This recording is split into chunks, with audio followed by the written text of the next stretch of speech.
أما بعد فأعوذ بالله من الشيطان الرجيم. بسم الله الرحمن الرحيم. سبحان الذي أسرى بعبده ليلا من المسجد الحرام إلى المسجد الأقصى الذي باركنا حوله لنريه من آياتنا إنه هو السميع البصير. صدق الله العظيم. اللهم صل على سيدنا محمد النبي الأمي وعلى آله وأصحابه وسلم. اللهم صل على سيدنا محمد النبي الأمي وعلى آله وأصحابه وسلم. میرے معزز مسلمان بزرگوں، عزیز بھائیوں اور امت مسلمہ کی مقدس ماں اور بہنوں، یہ سورت ہے 15 سپارے کی سورہ اسراء. سبحان الذی اسریٰ بعبدی. پاک ہے جو ذات اپنے بندے کو راتوں رات مسجد حرام سے مسجد اقصی تک لے گئے. راتوں رات مسجد حرام سے مسجد اقصی تک لے گئے. بارکنا حولہ لنریہ من آیاتنا. اس کے ارد گرد ہماری برکت ہے تاکہ ہم انہیں دکھائیں اپنی قدرت کی نشانی. یہ پیارے رسول صلی اللہ علیہ وسلم کا خصوصی امتیاز، عظیم الشان معجزہ، اللہ کی بہت بڑی قدرت، اس کا تذکرہ ہے کہ ایک رات کے چھوٹے سے حصے میں اللہ تعالیٰ اپنے اس بندے کو، پیارے رسول صلی اللہ علیہ وسلم کو، مسجد حرام سے مسجد اقصی تک لے گئے. اسے کہتے اسراء.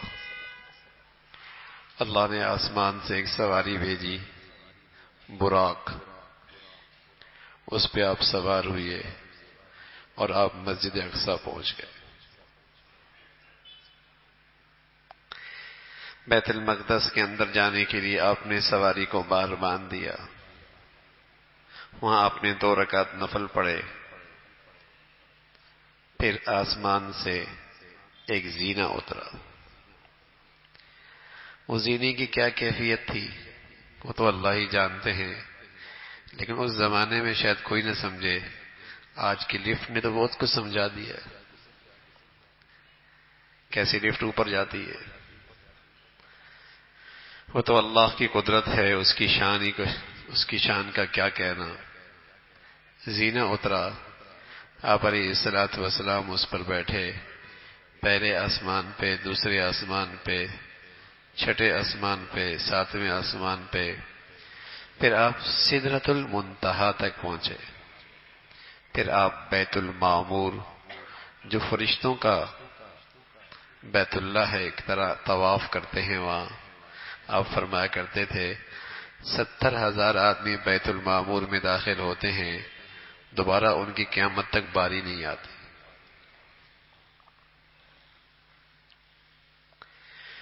اس بیت المعمور کے ساتھ، دیوار کے ساتھ ٹیر لگائے حضرت ابراہیم علیہ الصلوۃ والسلام بھی تشریف فرما تھے. لیکن آپ اس سے بھی آگے گئے. جبرائیل امین کی زیارت ہوئی، اصلی شکل میں انہیں دیکھا. پھر جنت، جہنم، وہ بھی آپ نے دیکھی. پھر آپ واپس تشریف لائے مسجد اقصی تک. پھر وہاں سے براق پہ سوار ہوئے. رات کے اسی حصے میں آپ واپس مسجد حرام تک پہنچ گئے. جب یہ واقعہ پیش آیا تو آپ نے سب سے پہلے ام ہانی رضی اللہ تعالیٰ عنہ کو یہ واقعہ بتایا. کہنے لگی کسی کو بتانا نہیں، لوگ اور تکذیب کریں گے، انکار کریں گے، لوگ مانیں گے نہیں، تکذیب کریں گے. آج بھی جو لوگ اللہ کی قدرت کو اپنی عقل سے ناپتے ہیں نا، وہ کہتے ہیں یہ کیسے ہو سکتا ہے. جو لوگ اللہ کی قدرت کو اپنی عقل سے ناپتے ہیں نا، کہتے ہیں یہ نہیں ہو سکتا. یہ جو معراج تھا یہ تو روحانی تھا. تو اگر روحانی تو میں اور آپ بھی پتہ نہیں کہاں کہاں کی سیر خواب میں کر لیتے. یہ کون سی بڑی بات ہے. یہ جو اسرا اور معراج تھا یہ جسمانی تھا. تبھی تو اللہ نے کہا سبحان. سبحان وہاں ہوتا ہے جہاں کوئی غیر معمولی اللہ کی قدرت کا شیکار ہوتا ہے. اور فرمایا اللہ کی قدرت میں کوئی کمی نہیں ہے. سبحان. اس کی قدرت میں کہاں نقص ہے. اس کے لیے کوئی بھی واقعہ اس پہ اس کی قدرت وہ سبحان ہے. وہ کسی قدرت پہ جا کر ناقص نہیں ہوتا. کمزوری نہیں دکھاتی اس کی قدرت. سبحان. اسرا بعبدی. راتوں رات اللہ تعالیٰ اپنے بندے کو لے گئے.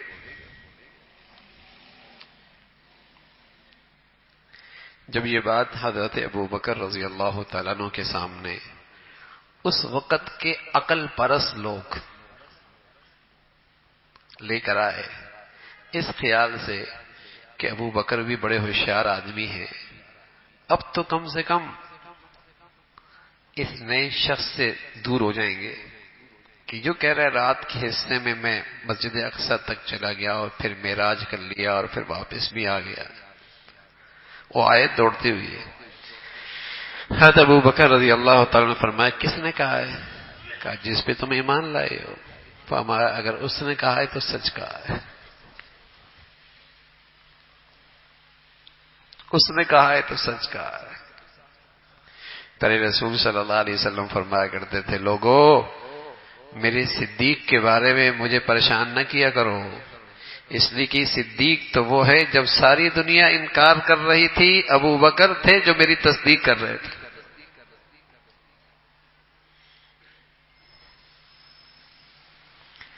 صدیق کے بارے میں مجھے تکلیف نہ دیا کرو، یہ تو اس وقت کا میرا ساتھی ہے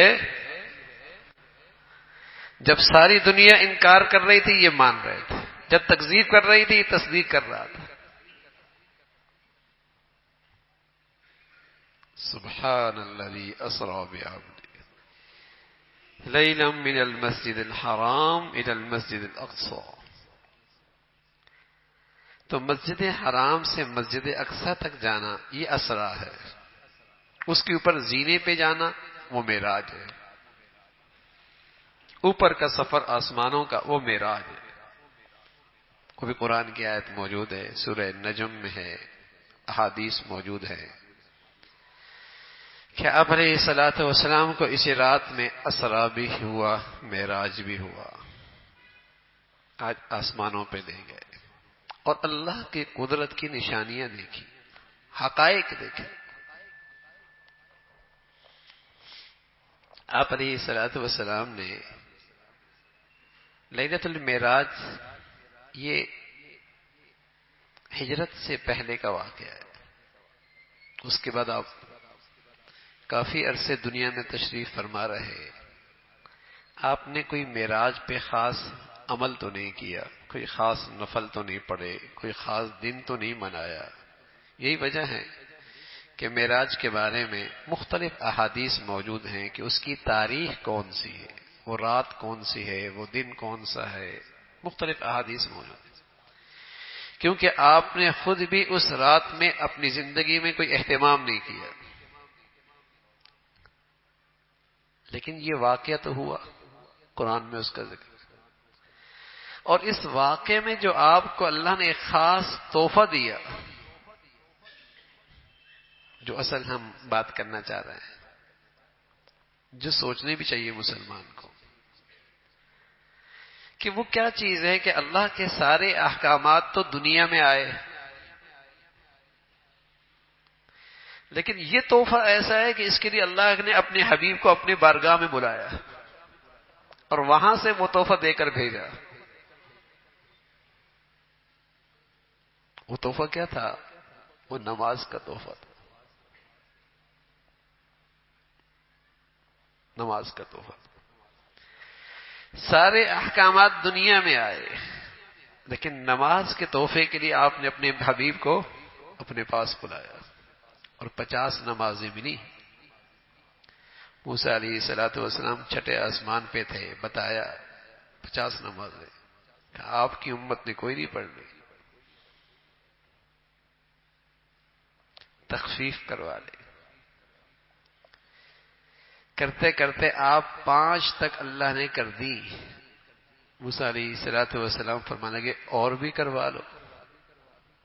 فرمایا اب تو مجھے حیا آتی ہے, 5 نمازیں بھی نہیں پڑے گی. اور اللہ کی شفقت دیکھیے, رحمت دیکھیے. فرمایا پڑے گی تو آپ کی امت 5 ثواب 50 کا دوں گا, ثواب 50 کا دوں گا.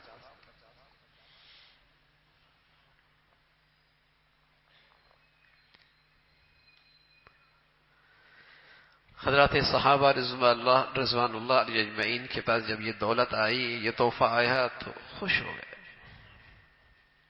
کہ آپ نے اکیلا معراج نہیں کیا, آپ نے اپنی امت کے لیے بھی معراج کا سامان کر دیا کہ جو نماز پڑھے گا اسے معراج مل جائے گا, اسے اللہ کا قرب مل جائے گا, بلندیاں مل جائیں گی.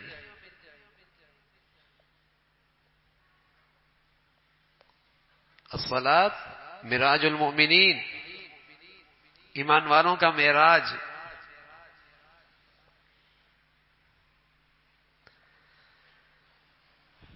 یہ اس بارات کا بڑا تحفہ تھا.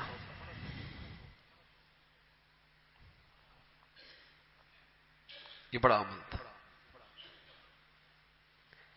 اسلام کا ایسا بنیادی رکن ہے کہ اگر نماز نہ ہو تو ایسا ہے جیسے جسم ہے اور سر نہیں, اور اگر عقیدہ ہی خراب ہو جائے تو ایسا ہے جیسے جسم ہے اور روح نہ ہو.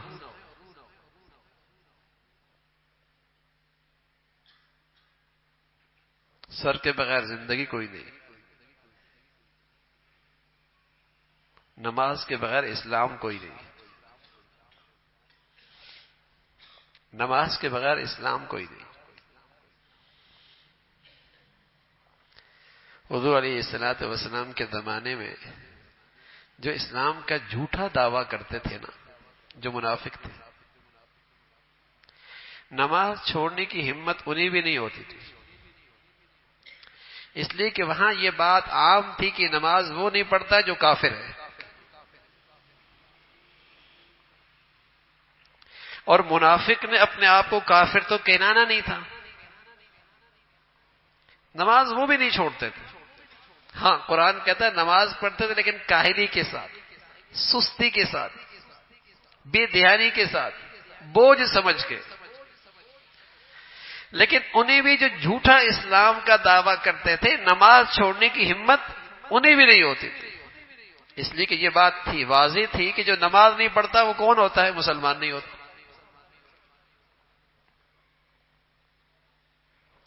اس لیے یہ تصور ہی نہیں تھا کہ مسلمان ہو کر کوئی نماز چھوڑ دے, یہ کوئی تصور نہیں تھا. حضرت عمر رضی اللہ تعالیٰ عنہ امیر المؤمنین تھے, خلیفۃ المسلمین, امیر المؤمنین, بہت بڑی سلطنت تھی. اب تمام گورنروں کو خط لکھ رہے ہیں اور ہدایت جاری کر رہے ہیں, پیغام دے رہے ہیں کہ میری نظر میں سب سے اہم چیز نماز کا اہتمام, اور اگر تم نے اس میں کوتاہی کی تو مجھے کوئی امید نہیں تم باقی اللہ اور اللہ کے بندوں کے حقوق کو پورا کر سکو. مجھے کوئی امید نہیں. میری نظر میں سب سے اہم چیز نماز کا اہتمام. اور یقیناً وہ مسلمانوں کا امیر اور خلیفہ ایسے تھے کہ خود مصلی میں سب سے آگے ہوا کرتے تھے.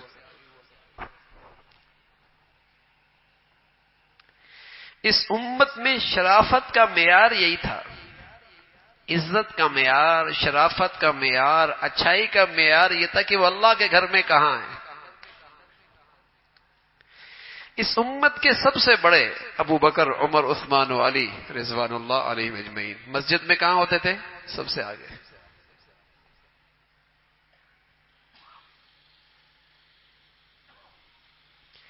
جو مسلمانوں میں جتنا بڑا ہوتا تھا شرافت کے لحاظ سے، کرامت کے لحاظ سے، عزت کے لحاظ سے، مرتبے کے لحاظ سے، وہ اللہ کے گھر میں اتنا ہی آگے ہوا کرتا.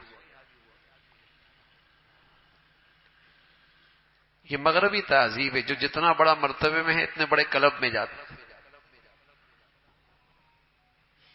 اتنے بڑے ہوٹل میں اس کے فنکشن ہوتے ہیں. مسلمانوں کے ہاں مرتبے کے لحاظ سے، شرافت کے لحاظ سے، اچھائی کے لحاظ سے یہ معیار تھا. اللہ کے گھر میں سب سے آگے ہوا. نماز ایک ایسی چیز تھی مسلمانوں میں.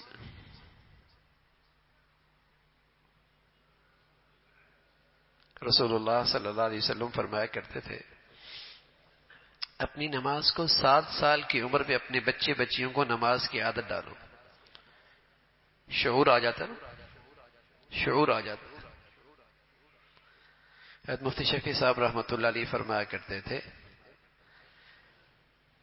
بچہ ہو یا بچی، مرد ہو یا عورت، غریب ہو یا امیر، پڑھا لکھا ہو یا ان پڑھ، اس کی تربیت کا اور اس کی اصلاح کا، اس کی تربیت کا اور اس کی اصلاح کا جو نسخہ ہے، وہ نسخے میں 2 چیزیں ہیں.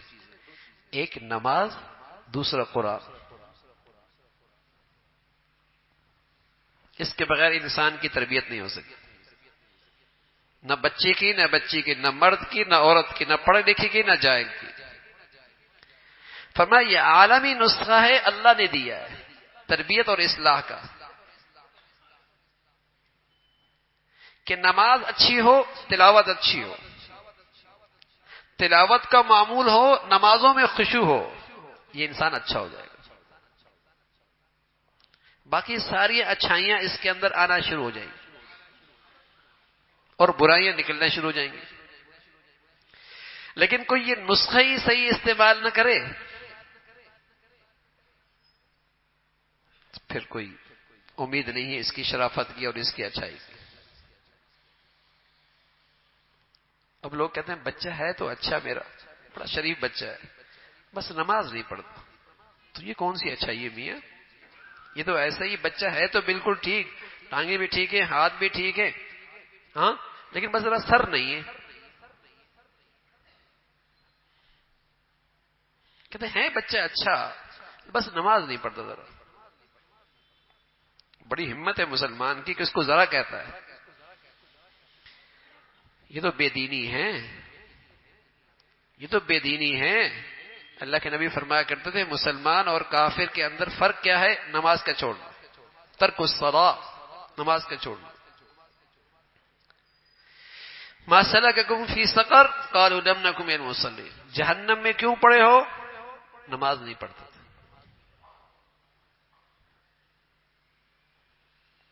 اب نمازی بھی نمازی نہیں ہے. آج کا نمازی بھی جمعے کا ہے یا پھر 4 کا ہے، فجر تو غائب ہے. ابا پڑھتا ہے تو بچہ کوئی نہیں پڑھتا، ماں پڑھتی ہے تو بیٹی کوئی نہیں پڑھتی. جس گھر میں بچی اور ماں بیٹی نماز نہیں پڑھتی، پڑھنے والوں کے دلوں میں بھی نماز کی عظمت نہیں ہے. پڑھنے والوں کے دلوں کے اندر بھی نماز کی عظمت، اہمیت نہیں ہے. یہی ماں باپ اپنے بچوں کو سویرے سویرے اسکول پہنچا دیتے ہیں، 3 سال کی عمر میں، 4 سال کی عمر میں، یہی پہنچاتے ہیں نا. اہمیت ہے نا. لاکھوں بچے اسکول کے دروازوں پہ کون پہنچاتا ہے؟ ماں باپ پہنچاتے ہیں. کتنی عمر ہوتی ہے؟ 5 سال، 6 سال، 7 سال، 8 سال پہنچاتے ہیں. اس کی اہمیت ہے.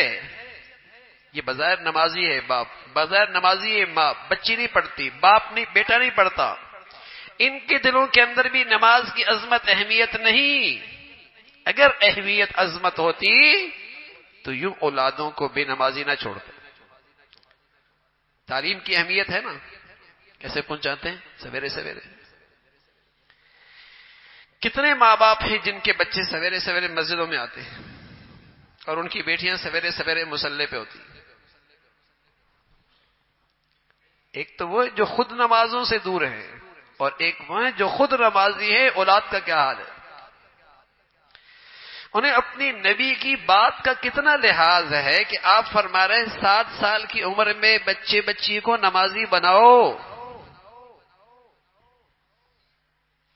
نبی سے محبت کا بھی دعویٰ ہے، عظمت کا بھی قائل ہے، ایمان بھی رکھتا ہے، اور اس کے ارشادات کا اتنا بھی لحاظ نہیں.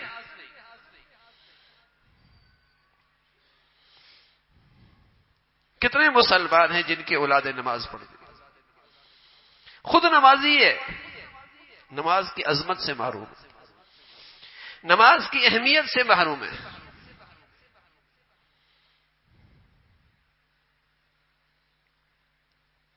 نماز کی عظمت، ایسا ہوتا ہے کہ خود آگ سے بچے اور بچے کو آگ میں جانے دے؟ ایسا ہو سکتا ہے ماں خود آگ سے بچے اور بچی کو آگ میں جانے دے؟ ایسا تو نہیں ہوتا. لیکن یہاں خود نماز پڑھ رہا، اولاد نہیں پڑھ رہی، اور وہی اولاد میں عرض کر رہا ہوں آدھے گھنٹے کے بعد اسکول پہنچ جاتا ہے، تعلیمی ادارے میں پہنچ جاتا ہے، پیسہ بھی دیتا ہے، پہنچا بھی دیتا ہے.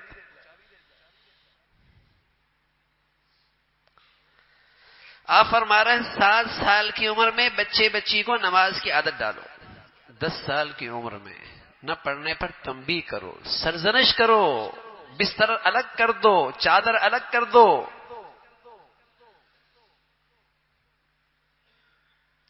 بلوغت کے قریب ہے، کیوں؟ بالغ ہو گیا، خدا نہ خواستہ، اللہ نہ کرے بالغ ہو گیا، نماز رہ گئی، اسلام سے رشتہ ختم ہو جائے گا. من ترک الصلاۃ متعمدا فقد کفر، او کما قال علیہ الصلاۃ والسلام. فرمایا جس نے جان بوجھ کے نماز چھوڑ دی، یہ ایسا ہے جیسے کسی بھی ہندو ہوتا ہے. اس نے ہندو والا کام کیا، اس نے سکھ والا کام کیا، اس نے کافر والا کام کیا. کافر نماز نہیں پڑھتا، مشرک نماز نہیں پڑھتا، ہندو نماز نہیں پڑھتا. اس نے وہ عمل کیا جو ہندو اور کافر کرتا ہے.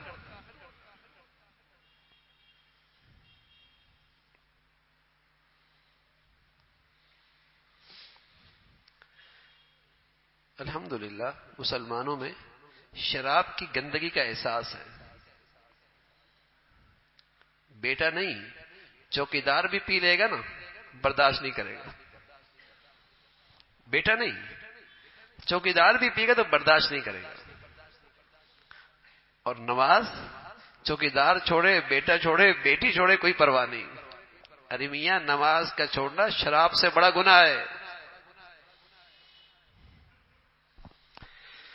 لیکن شراب اس لیے بری لگتی ہے کہ معاشرہ اسے برا سمجھتا ہے، اور نماز چھوڑنا چونکہ آج معاشرے نے قبول کر لیا، اس لیے آج ماں باپ بھی قبول کر لیتے ہیں.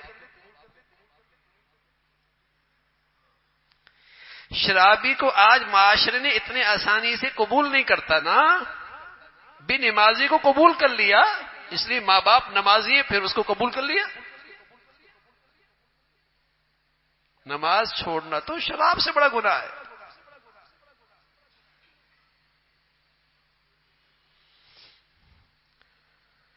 شرابی 1% اور نمازی 60%، 80%.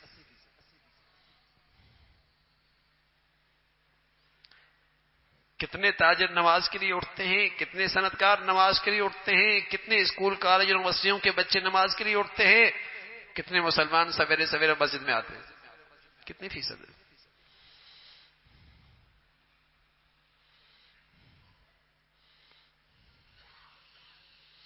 پھر کہتے ہیں مسلمانوں پر یہ حالات کیوں آتے ہیں؟ تو مسلمان کون سا مسلمان بھائی؟ پیدائشی مسلمان ہے، مردم شماری کا مسلمان ہے، نام کا مسلمان ہے، کام کا تو مسلمان ڈھونڈنے سے نہیں ملتا.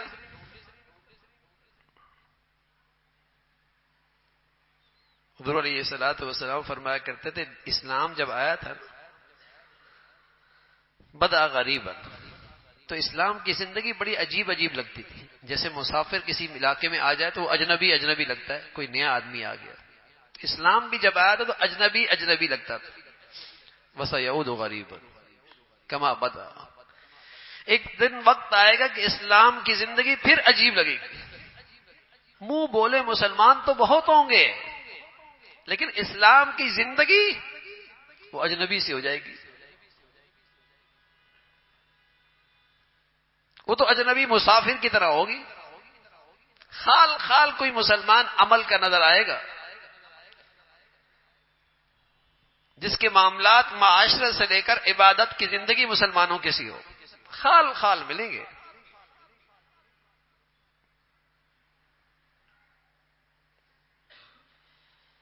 فرمایا 7 سال کی عمر میں نماز کی عادت ڈالو، 10 سال کی عمر میں نہ پڑھنے پر سرزنش کرو. اب مسلمان ہیں، اللہ کے نبی کا ارشاد ہے، اور ان کی زندگیوں میں کتنا ہے اس کا عمل.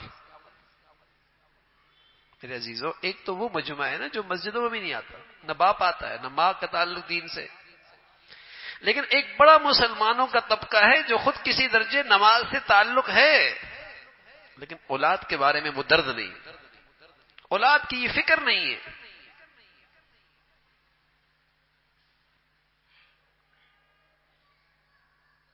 ورنہ جتنے لوگ مسجد میں ہوتے ہیں اتنے ساتھ ساتھ بچے بھی آئے نا صبح صبح، ان کو بھی انگلی پکڑ کے ساتھ مسجد میں لے کے آئے.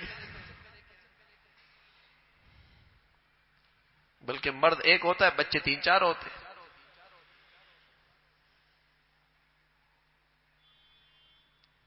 لیکن مسجدیں خالی ہیں. بظاہر نمازیوں کی بچیاں، نمازیوں کے بچے بچیاں نمازی نہیں رہے. یہ دکھ ہے. یہ تو ہم نمازی ہو گئے اس لیے کہ ہمارے بڑوں نے ہمیں نمازی بنا دیا. انہوں نے ہمیں بچپن میں اچھا ماحول دے دیا، اچھی صحبت دے دی، اچھے تعلیمی ادارے دے دیے، اچھے انگلی پکڑ کے مسجدوں میں لے آئے. آج ان کی برکت سے ہم نمازی ہیں. لیکن آیا ہم نے اپنے بچوں کے ساتھ بھی یہ سلوک کیا کہ انہیں انعام دے کر، ان کو جسے کہیں کہ محبت دے کر، ان کو ترغیب دے کر، کسی بھی انداز سے ان کو مسجدوں میں لے کے آنا، ہم نے اس پر کتنی توجہ کی.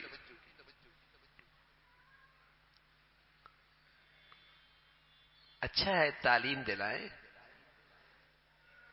ہمارے دین کا تعلق علم سے ہے، تعلیم دلانی چاہیے، اس کی اہمیت ہو. لیکن یہ تو کوئی بات نہیں بھائی کہ دنیا کے چند ٹکوں کے لیے تو آپ تعلیم دلائیں اور آخرت کے لحاظ سے اپنی اولاد کی فکر ہی نہ ہو.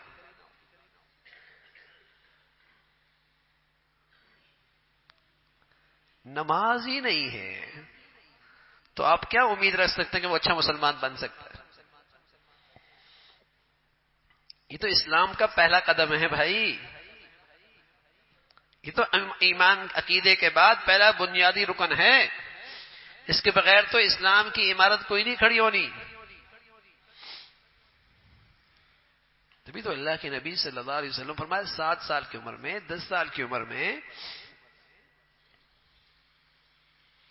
تلقین فرما رہے. اور اللہ رب العزت کا ارشاد دیکھیے نا، نماز کا یہ کہہ دینا کہ نماز پڑھ لو، نہ نہ نہ، کم از کم 70 سے زائد بار یہ حکم آیا ہے.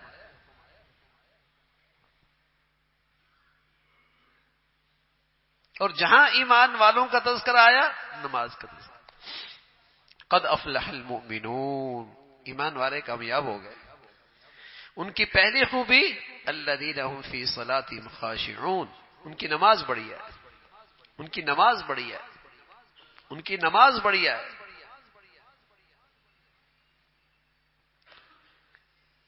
ایمان والوں کا ذکر والذین هم علی صلواتهم یحافظون، اپنی نمازوں کی حفاظت کرنے والے، دائمون، اہتمام کرنے والے. ایمان والے، نماز بڑھیا.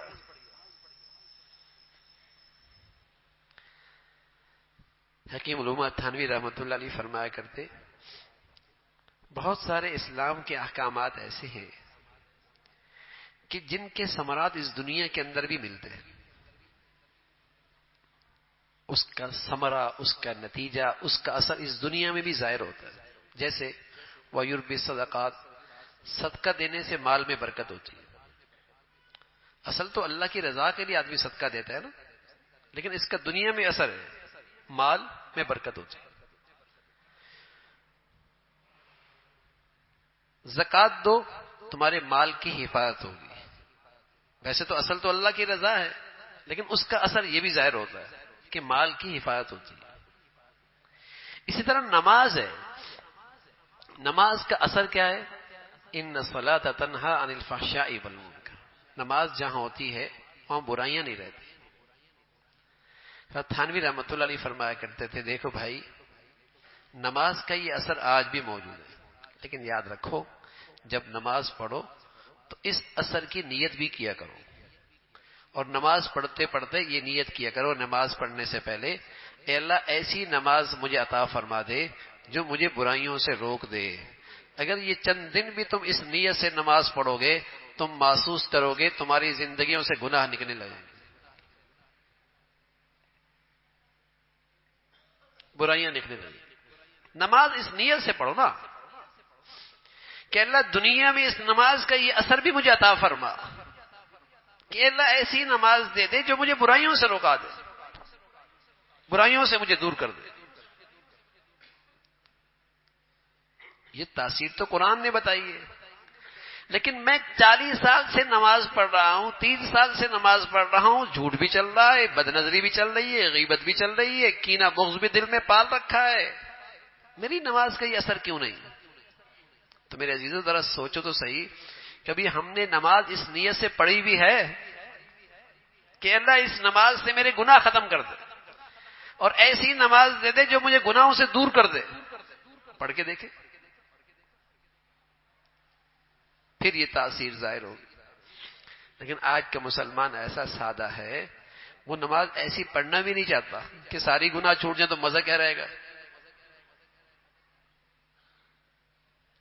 اس کا تو اتنا غلط خیال ہے، عقیدہ ہے کہ جب تک شیطان کو بھی ساتھ لے کے نہیں چلیں گے زندگی کا کام بنیں گے نہیں. کچھ نماز بھی چڑھتے رہے، کچھ گناہ بھی ہوتے رہے. لیکن سچ ہے میرے عزیزو، نماز کی یہ تاثیر آج بھی موجود ہے. لیکن نماز ایسی اللہ سے مانگے نا، اللہ مجھے ایسی نماز نصیب فرما جو مجھے برائیوں سے روک.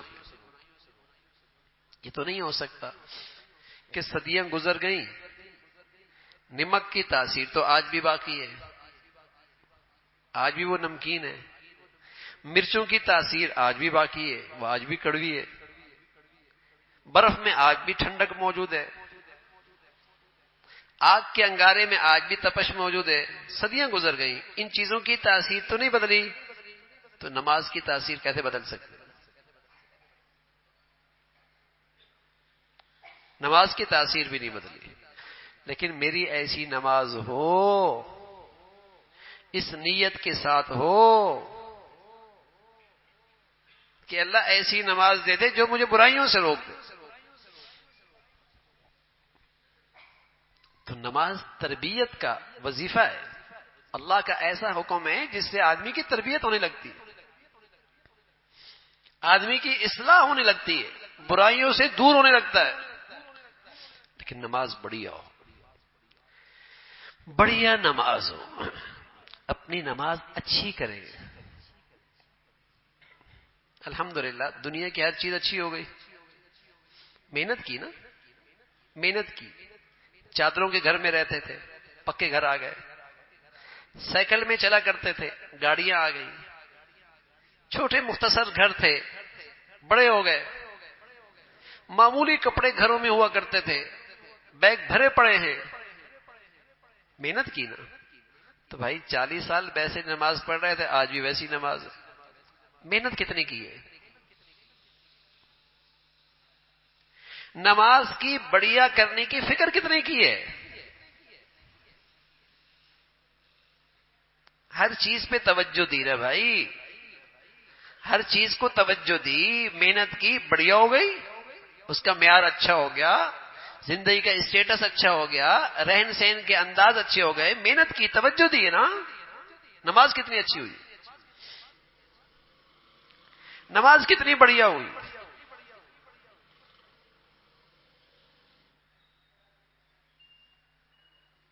تو نماز بھی تو بڑھیا ہوتی ہے. اور پھر اس نماز کو اور بڑھیا کرنے کے لیے اس کے لیے نوافل ہیں، اس کی سنتیں ہیں، تاکہ نماز میں جو کمی ہے وہ پوری ہو جائے. اس لیے کہ یہ پوری زندگی پہ اثر انداز ہونے والا حکم ہے.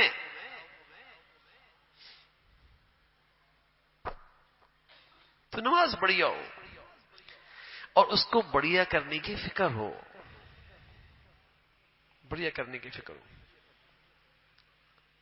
حضرت ابوبکر رضی اللہ تعالیٰ جب نماز پڑھتے تھے، بڑی شاہانہ نماز پڑھتے تھے، ایسا لگتا تھا جیسے کسی نے لکڑی گاڑ دی.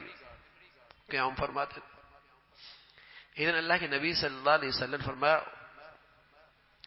ابوبکر رضی اللہ تعالیٰ سے، جب نماز پوری ہو جائے نا تو آخر میں یہ پڑھا کرو، اللہم انی ظلمت نفسی، اللہ میں نے اپنی جان پہ ظلم کیا ہے. نماز کے آخر میں دعا یہ پڑھا کرو، درود شریف کے بعد یہ دعا پڑھ لیا کرو، اللہم انی ظلمت نفسی ظلما کثیرا ولا یغفر الذنوب الا انت.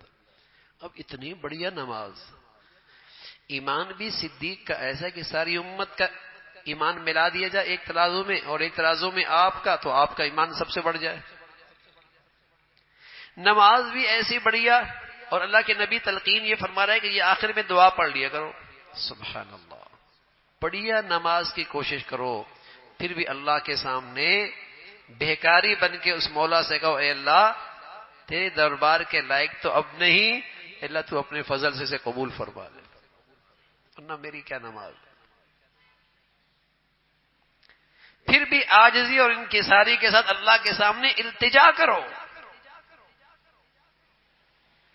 اس لیے جب نماز پوری ہوتی ہے تو اللہ اکبر، استغفر اللہ استغفر اللہ استغفر اللہ. نماز جیسی عبادت کی اور استغفار، اے اللہ اس میں جو کمی رہ گئی معاف فرما دے. نماز بڑھیا ہو اور اہتمام ہو میرے عزیزو. ان الصلاۃ کانت علی المؤمنین کتابا موقوتا، نمازوں کا وقت مقرر ہے، نمازوں کو ٹالا نہ کریں. مسجد نہیں، جماعت نہیں، وقت کا خیال نہیں، یہ نماز نہیں ہے، یہ خانہ پوری ہے. فویل للمصلین، نمازیوں کے لیے ہلاکت ہے، جنہیں اپنی نماز کی پرواہ نہیں، کبھی پڑھ لی کبھی چھوڑ لی، کبھی جماعت سے کبھی بغیر جماعت کے، کبھی وقت پہ پڑھی کبھی ٹال دی. فویل للمصلین، نمازیوں کے لیے ہلاکت.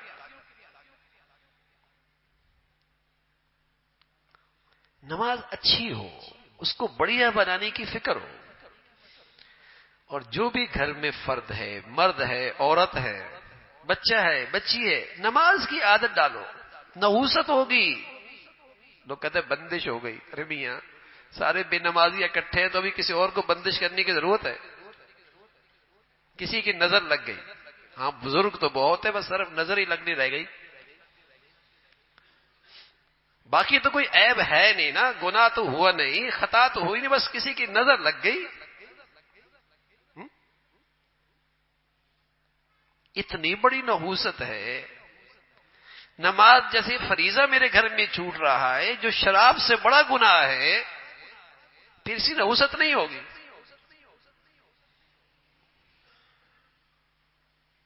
نحوست ہی نحوست ہے. کسی چیز میں برکت نہیں، نہ صحت میں، نہ وقت میں، نہ رزق میں، نہ آپس کی محبت کے تعلقات میں، کہیں برکت نہیں ہے. نحوست ہے. تو نمازوں کا اہتمام.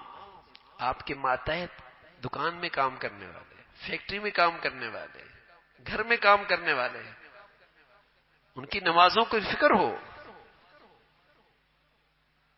آپ کے ماتحت ہے، انہیں بھی ترغیب دیں، انہیں بھی تلقین کریں. بھئی نحوست ہوگی. گھر میں شرابی ہو تو اس کو آپ ڈرائیور نہیں رکھیں گے، گھر میں شرابی ہو تو اس کو آپ چوکیدار نہیں رکھیں گے، دفتر میں شرابی ہو تو آپ اسے ملازم نہیں رکھیں گے، بے نمازی رکھ لیں گے۔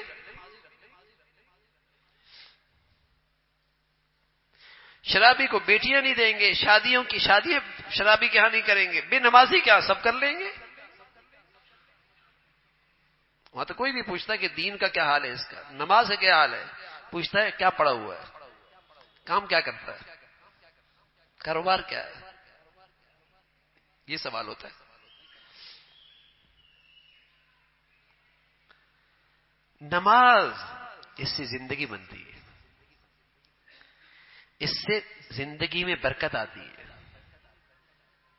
اس میں زندگی میں برکت آتی ہے، اور قبر اس سے منور ہوتی ہے، روشن ہوتی ہے۔ تو نماز بڑھیا بھی ہو، ایک تو نماز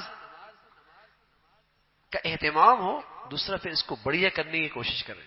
نماز کا اہتمام کیا ہے؟ وقت پہ پڑھا جائے، مسجد میں پڑھیں، جماعت سے پڑھیں، اور پھر نماز کی کیفیت اچھی کریں، ساتھ سنتیں پڑھیں، نوافل پڑھیں، کمی رہ جائے ان چیزوں سے پوری ہو جائے۔ خواتین جیسی نماز کا وقت ہو جائے سب سے پہلے نماز کا اہتمام کریں، پھر اس کے بعد دوسرے کام کریں، اور اپنے 24 گھنٹے میں کچھ نوافل مقرر کریں تاکہ فرائض میں جو کمی کوتاہی دھیان بے خیالی ہو جاتی ہے، ان نوافل سے میری نماز کا وزن پورا رہے۔ رسول اللہ صلی اللہ علیہ وسلم فرمایا کرتے تھے قبر میں پہلا سوال نماز کا ہو، اس میں کمی رہ گئی تو آگے کیسے کامیابی ہو سکتی۔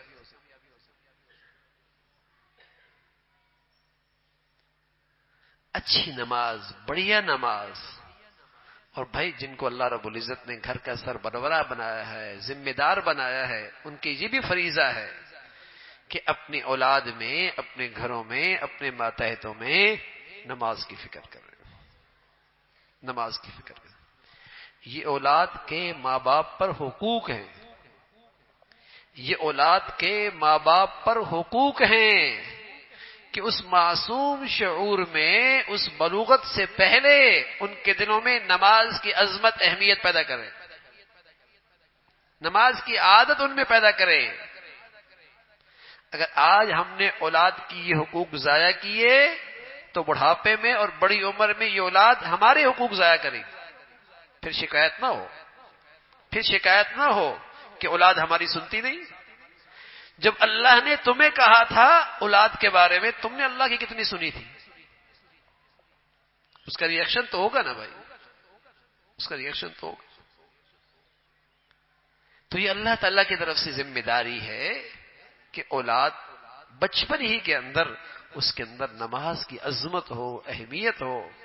شادی ہے، بیاہ ہے، خوشی ہے، سفر ہے، حضر ہے، نماز۔ اسلام نے نماز میں بڑی سہولت دی ہے، لیکن بے نمازی کی اسلام میں گنجائش نہیں ہے۔ سہولت بہت دی ہے، پانی نہیں ہے تیمم کر سکتے، سفر میں ہے آدھی پڑھ لے سکتا ہے، کھڑا نہیں ہو سکتا بیٹھ کے پڑھ لے، بیٹھ نہیں سکتا لیٹ کے پڑھ لے، ارے میاں اشارے سے پڑھ لے، لیکن مسلمان نماز کے وقت مسلمان نظر آئے، مسلمان نماز کے وقت مسلمان نظر آئے۔ اور یہ کیسے نظر آئے گا؟ جب نماز کے وقت نماز پڑھے گا۔ یہی فرق ہے کہ سب ایئر لائن میں سواری سفر کر رہے ہیں، یہ نماز کے ٹائم نماز پڑھ رہا ہے، پتہ یہ مسلمان ہے۔ ایئرپورٹ پہ سب موجود ہیں، یہ نماز کے ٹائم نماز پڑھ رہا ہے، علامت ہے یہ مسلمان ہے۔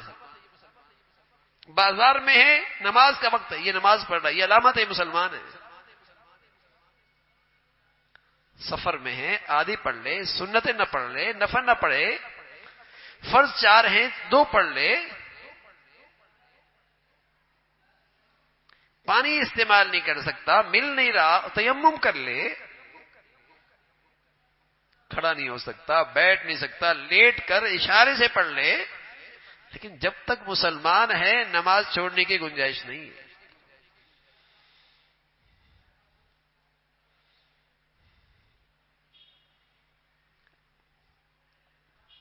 نماز وہ چھوڑتا ہے جو مسلمان نہیں رہتا۔ اس لیے مسلمان ہر حال میں نماز پڑھتا ہے. اس لیے میرے عزیزو، اللہ کے نبی صلی اللہ علیہ وسلم نے اپنی امت کے لیے بڑا تحفہ لے کے آئے، بڑا تحفہ لے کے آئے. اللہ سے ملاقات کا، اللہ سے قرب حاصل کرنے کا، اللہ سے قریب ہونے کا یہ تحفہ ہے. بڑی نعمت، بڑا انعام ہے اللہ کی طرف سے. تو زندگی نماز والی ہو، زندگی نماز کے ساتھ رہے، اولاد کی بھی اس کی فکر ہو، گھروں کے اندر بھی اس کا اہتمام ہو. اللہ رب العزت ہم سب کو بھائی نماز کا اہتمام، نماز کی فکر اور نماز کا خشوع نصیب فرمائے، دھیان نصیب فرمائے. وآخر دعوانا الحمدللہ رب العالمین. اللهم لك الحمد كله ولك الشكر كله، اللهم لك الحمد كله ولك الشكر كله. سبحان الله وبحمده، سبحان الله العظيم، عدد خلقه ورضا نفسه وزنة عرشه ومداد كلماته. اللهم لا نحصي ثناء عليك أنت كما أثنيت على نفسك. اللهم إنا على ذكرك وشكرك وحسن عبادتك. لا إله إلا الله الحليم الكريم، سبحان الله رب العرش العظيم. نسألك موجبات رحمتك وعزائم مغفرتك والغنيمة من كل بر والسلامة من كل إثم. اللهم لا تدع لنا ذنبا إلا غفرته، ولا هما إلا فرجته، ولا حاجة هي لك رضا إلا قضيتها يا أرحم الراحمين. یا ارحم الراحمین، اپنے فضل سے جو کچھ کہا سنا ہمیں عمل کی توفیق نصیب فرما. ایمان والی، عافیت والی، صحت والی زندگی عطا فرما. اپنے فضل سے مولا کریم ہمیں بڑھیا نماز نصیب فرما، خشوع والی، دھیان والی نمازیں نصیب فرما. ہمارے بچے بچیوں کو ہمارے لیے صدقہ جاریہ بنا. اے اللہ اپنے فضل سے ہمیں ان کی تربیت اور ان کی زندگی کے صحیح فیصلے کرنے کی توفیق عطا فرما. اولاد کے سلسلے میں جتنی کوتاہیاں ہوئیں اپنی رحمت سے معاف فرما. اے مولا ہماری اولادوں کو اپنا بھی والدین کا فرما بردار بنا. ہمیں اپنے گھروں کا ماحول 100% دین کے مطابق ڈالنے کی ہمت اور توفیق نصیب فرما. ہمارے بچے بچیوں کو بری ماحول سے، بری صحبت سے، بری لوگوں سے محفوظ فرما. اے مولا ہر قسم کے ظاہری باطنی فتنوں سے محفوظ فرما. یا ارحم الراحمین، تمام حاضرین حاضرات، سامعین سامعات کی تمام جائز حاجات کو پورا فرما. مشکلات کو آسان فرما، پریشانیوں کو ختم فرما. جن ساتھیوں نے دعاؤں کی درخواست کی، جن کے متعلقین جا چکے، اللہ ان کی کامل بخشش فرما. جو بیمار ہیں مولا کریم انہیں صحت کاملہ، شفاء عاجلہ نصیب فرما. بری زندگی سے، بری موت سے، برے حالات سے محفوظ فرما.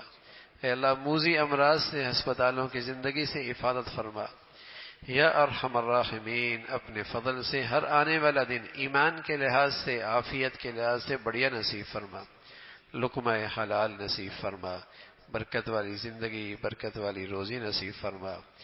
یا ارحم الراحمین، اپنے فضل سے ساری امت مسلمہ کے حال پہ رحم فرما. دنیا بھر کے مظلوم مسلمانوں کی مدد اور نصرت فرما. مسلمانوں میں ایمان اسلام پر باہمی اتفاق نصیب فرما. جو مسلمانوں میں بے دینی کو فروغ دے رہے، باہمی نفرتوں کو فروغ دے رہے، ان کے شر سے محفوظ فرما. اے اللہ مسلمانوں میں ایمانی اسلامی اخوت کو زندہ فرما. رنگ، نسل، وطن، علاقے، نفرتوں کی جتنی شکلیں ہیں مسلمانوں کو اس سے محفوظ فرما. یا ارحم الراحمین، دین کی خدمت کی جتنی شکلیں تیرے ہاں مقبول ہیں سبھی کی حفاظت فرما. مساجد کی، مدارس کی، مکاتب کی، علماء کی حفاظت فرما. اپنے پیاروں کی عظمت، محبت، صحبت نصیب فرما. شر سے، شریروں سے، حسد سے، حاسدوں سے محفوظ فرما.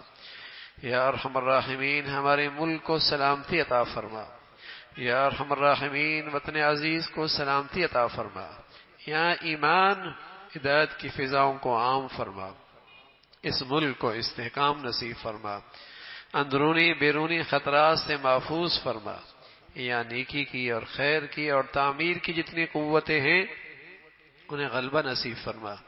شر کی اور برائی کی اور تخریب کی اور بے حیائی کی جتنی طاقتیں ہیں انہیں نیست و نابود فرما. یا ارحم الراحمین، ہمارے ملک پہ رحم فرما. اے مولا ہمارے ملک پہ رحم فرما، ہمارے شہر پہ رحم فرما، ساری امت مسلمہ کے حال پہ رحم فرما۔ یا ارحم الراحمین اہل اسلام کو نیک صالح قیادت نصیب فرما، بے دینوں سے جہلاء سے اس امت کو نجات نصیب فرما۔ یا ارحم الراحمین ہم سب کے حال پہ رحم فرما، ہمارے شہر پہ رحم فرما۔ ربنا تقبل منا انك انت السميع العليم وتب علينا انك انت التواب الرحيم، وصلى الله على سيدنا محمد وعلى آله وأصحابه أجمعين برحمتك يا رب۔